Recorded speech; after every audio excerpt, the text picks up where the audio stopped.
এটা সময় আছিল যেতিয়া আপুনি একেবাৰে সুখী মানুহ আছিল। এটা সময় আছিল আপোনাৰ আছিল যুঁজাৰ অদম্য শক্তি, আপোনাৰ আছিল কিবা এটা কৰাৰ, কিবা এটা শিকাৰ অদম্য আগ্ৰহ। আজি আপুনি ভাবি চাওকচোন, 10 বছৰ পূৰ্বৰ, 5 বছৰ পূৰ্বৰ সেই মানুহজন, যিজন মানুহক আজি আপুনি সমস্যাৰ ধামখুমীয়াত পাহৰিয়ে পেলালে। অতীতত আপুনিতো সাংঘাতিক ধৰণে সুখীয়ে আছিল। আপোনাৰ সেই সুখৰ মুহূৰ্তবোৰ কেতিয়াবা মনত পেলাই চাবচোন। আজি আপুনি সংসাৰৰ বোজা কঢ়িয়াই কঢ়িয়াই ভাগৰি পৰা ক্লান্ত অৱসন্ন এজন মানুহ হৈ পৰিছে। আজি আপুনি মুঠেই সুখী হ'ব পৰা নাই। আজি আপুনি দুখত থাকিও একেবাৰে কান্দিব পৰা নাই। সমস্যাৰে যুঁজিও সমস্যামুক্ত হ'ব পৰা নাই আপুনি। অলপ সময় দিব, বিশ্বাস কৰক, আজিৰ এই সময়খিনিয়ে আপোনাৰ জীৱন সলাই দিব। আপুনি নিজৰ জীৱনটো এবাৰ জুমি চাওক, আইনাৰ সন্মুখত থিয় হৈ আপুনি এবাৰ নিজকে চাওক এবাৰ ভালকৈ। এই যে আপোনাৰ কণ্টকময় জীৱনটো, সমস্যাৰে ভাৰাক্ৰান্ত মনটো সকলো সলাই দিব পৰা মানুহজনক আজি আপুনি নিজেই চাই লওক, জানি লওক। ভগৱান শ্ৰীকৃষ্ণই কি কৈছে জানে? সমূহম সৰ্বভূতেষু ন মে দেশু হস্তি ন প্ৰিয়ঃ ইয়ে ভজন্তি তু মাম ভক্তা ময়িতে তেষু সপ্পহম। অৰ্থাৎ সম অহম মানে মই সকলোতে সমানে, সৰ্বভূতেষু মানে সকলো জীৱন্ত প্ৰাণী বা ভূতত সমদৃষ্টি ৰাখোঁ। ন মে মানে কোনো এজনেই মোৰ প্ৰিয় বা অপ্ৰিয় নহয়। ইয়ে ভজন্তি মানে যিয়ে মোৰ ভজনা কৰে, শ্ৰদ্ধাপূৰ্বক প্ৰাৰ্থনা কৰে। তু মাম ভক্তা, কিন্তু যি মোৰ অনন্য ভক্ত, তেওঁ মোৰ হৈ আছে আৰু মই তেওঁত আছোঁ। এইটোৱেই মোৰ একমাত্ৰ সম্বন্ধ আৰু তাতেই মই পৰিপূৰ্ণ হওঁ। ভগৱান শ্ৰীকৃষ্ণ আপোনাৰ মোৰ বাবে এখন আইনাৰ নিচিনা, এখন দাপোনৰ নিচিনা, যি দাপোনত আপুনি আপোনাৰ সঁচা প্ৰতিচ্ছবি দেখিবলৈ পাব। আইনাই আপোনাক সঁচা ৰূপ দেখুৱায়, সকলোৰে প্ৰতি সমভাৱ ৰাখি। ভগৱান শ্ৰীকৃষ্ণয়ো আইনাৰ দৰেই ভাগৱত গীতাৰ মাধ্যমত আপোনাক আপোনাৰ জীৱন দেখুৱাই দিছে, কিন্তু আপুনি চাব খোজা নাই। যদি আপুনি ভগৱান শ্ৰীকৃষ্ণত বিশ্বাসী, আপুনি নিশ্চয় অনুধাৱন কৰিব পাৰিছে। আচলতে আজিৰ তাৰিখত আপুনি নিজকে ভালকৈ চিনি পোৱাটো ভাল, নিজক ভালদৰে বুজাটো ভাল। আপোনাৰ সুখ দুখ, আশা নিৰাশা, প্ৰাপ্তি অপ্ৰাপ্তি, হতাশা চিন্তা দুচিন্তা সকলোৰে কাৰণ কেৱল আৰু কেৱল আপুনি। এই যে আপোনাক কৈছোঁ নিজকে এবাৰ জুমি চাওক বুলি, এই যে আপোনাক কৈছোঁ অতীতটো এবাৰ ৰোমন্থন কৰক বুলি, আপুনি আজি আকৌ এবাৰ কৈছোঁ ভগৱানৰ ওপৰত বিশ্বাস ৰাখক।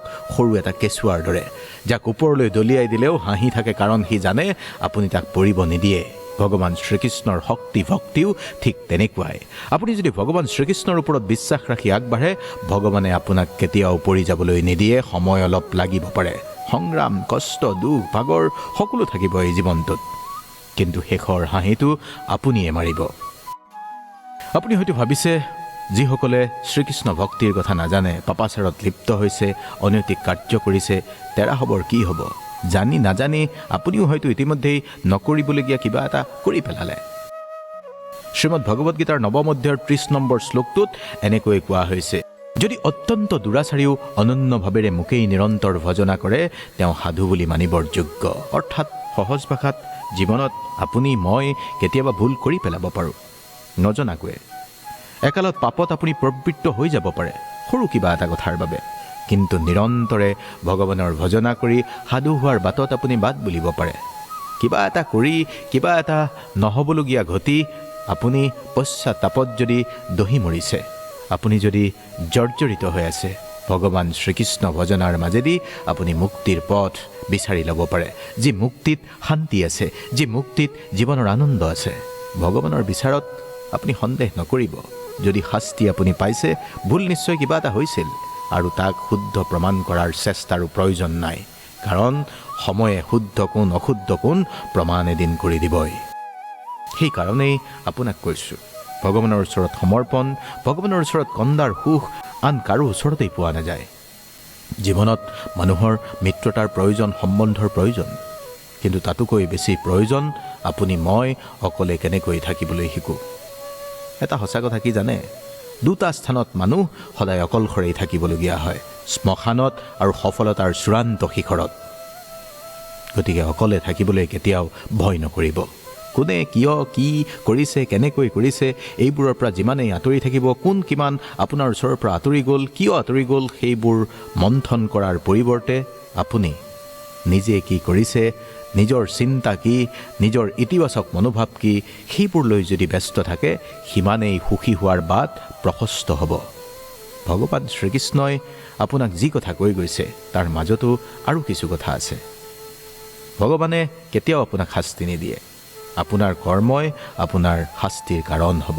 গতিকে যি কৰিব আজিৰ তাৰিখত আপুনি ভাবি চিন্তিয়ে কৰিব লাগিব। আচলতে আমি সম্বন্ধ কৰোঁ, সম্বন্ধ কৰিও আমি কিবা এটা প্ৰাপ্তিৰ আশা ৰাখোঁ। সম্বন্ধ ভগৱান শ্ৰীকৃষ্ণ আৰু সুদামাৰ দৰে হোৱা উচিত। এজনে কেতিয়াও একো নিবিচাৰে আৰু আনজনে সকলো দিও কৈ নাথাকে। আজি আপোনাক কোৱা এই কথাখিনিৰ অন্তৰালত সাৰমৰ্ম এয়াই, যদি আজি আপোনাৰ কঠিনতকৈ কঠিন সময় চলি আছে, তেনেহ'লে চৌদিশে কেৱল ঋণাত্মক চিন্তাই যদি আপোনাক চেপি খুন্দি ৰাখিছে, তেতিয়াও আপুনি মন কৰিব। আকৌ কৈছোঁ, যদি সঁচাকৈয়ে আজি আপোনাৰ কঠিন সময় চলিছে, আজি আপুনি নিজৰ শক্তিক যদি সঁচাকৈয়ে অনুধাৱন কৰিব পৰা নাই আৰু নিজৰ অতীতটোৰ কথা জুমি চায়ো আজি যদি আপোনাৰ নিজৰ শক্তিক চিনিব পৰা নাই, আপোনাৰ শক্তিক আৰু কোনেও জগাই তুলিব নোৱাৰে। ভগৱান শ্ৰীকৃষ্ণই আৰু কৈছে, স্থূল জড় পদাৰ্থতকৈ ইন্দ্ৰিয়সমূহ শ্ৰেষ্ঠ, ইন্দ্ৰিয়সমূহতকৈ মন শ্ৰেষ্ঠ, মনতকৈ বুদ্ধি শ্ৰেষ্ঠ আৰু আত্মা সেই বুদ্ধিতকৈও শ্ৰেষ্ঠ। কৰ্মযোগৰ অন্তিমটো শ্লোকত আৰু আছে, হে মহাবীৰ অৰ্জুন, যিয়ে নিজকে জড় ইন্দ্ৰিয় মন আৰু বুদ্ধিৰ অগোচৰ ভাবি নিশ্চয়াত্মিক বুদ্ধিৰ দ্বাৰা মন স্থিৰ কৰে, এনেদৰেই চিত শক্তিৰ দ্বাৰা কামৰূপ দুৰ্জয় শক্তিক জয় কৰিব পাৰে। মন চিত্ত বুদ্ধি আপুনি স্থিৰ কৰি ল'ব লাগিব, কামৰূপী দুৰ্জয় শত্ৰুক পৰাজিত কৰিব পৰাকৈ।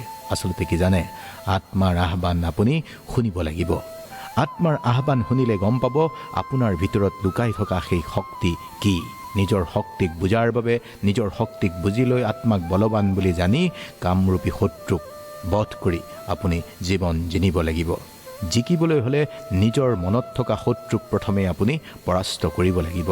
যিবোৰ কথাই আপোনাৰ আন্তৰিক শত্ৰু, যিবোৰ কথাই আপোনাক দুখদায়ক অৱস্থালৈ লৈ যায়, যিবোৰ কথাই আপোনাক শক্তিহীন কৰি তোলে, সেই আন্তৰিক শত্ৰুক প্ৰথমেই বধ কৰিব লাগিব নিজৰ মনৰ অভ্যন্তৰত। মনত ৰাখিব, সত্য কেতিয়াও মিছাৰ আগত পৰাস্ত নহয়। যেতিয়া ভক্তি আৰু বিশ্বাস বাঢ়ে, তেতিয়া চমৎকাৰ নিজেই হ'বলৈ ধৰে। সহন শক্তি যাৰ বেছি, তেওঁৰ লগত কোনেও প্ৰতিদ্বন্দ্বিতা কৰিব নোৱাৰে। আপুনি প্ৰাৰ্থনা এনেকৈ কৰক যে সকলো ভগৱানে জানেই, আৰু কাম এনেভাৱে কৰক যে এনেকুৱা অনুভৱ হয় যে সকলোখিনি আপুনিয়ে জানে, আমিয়ে জানো।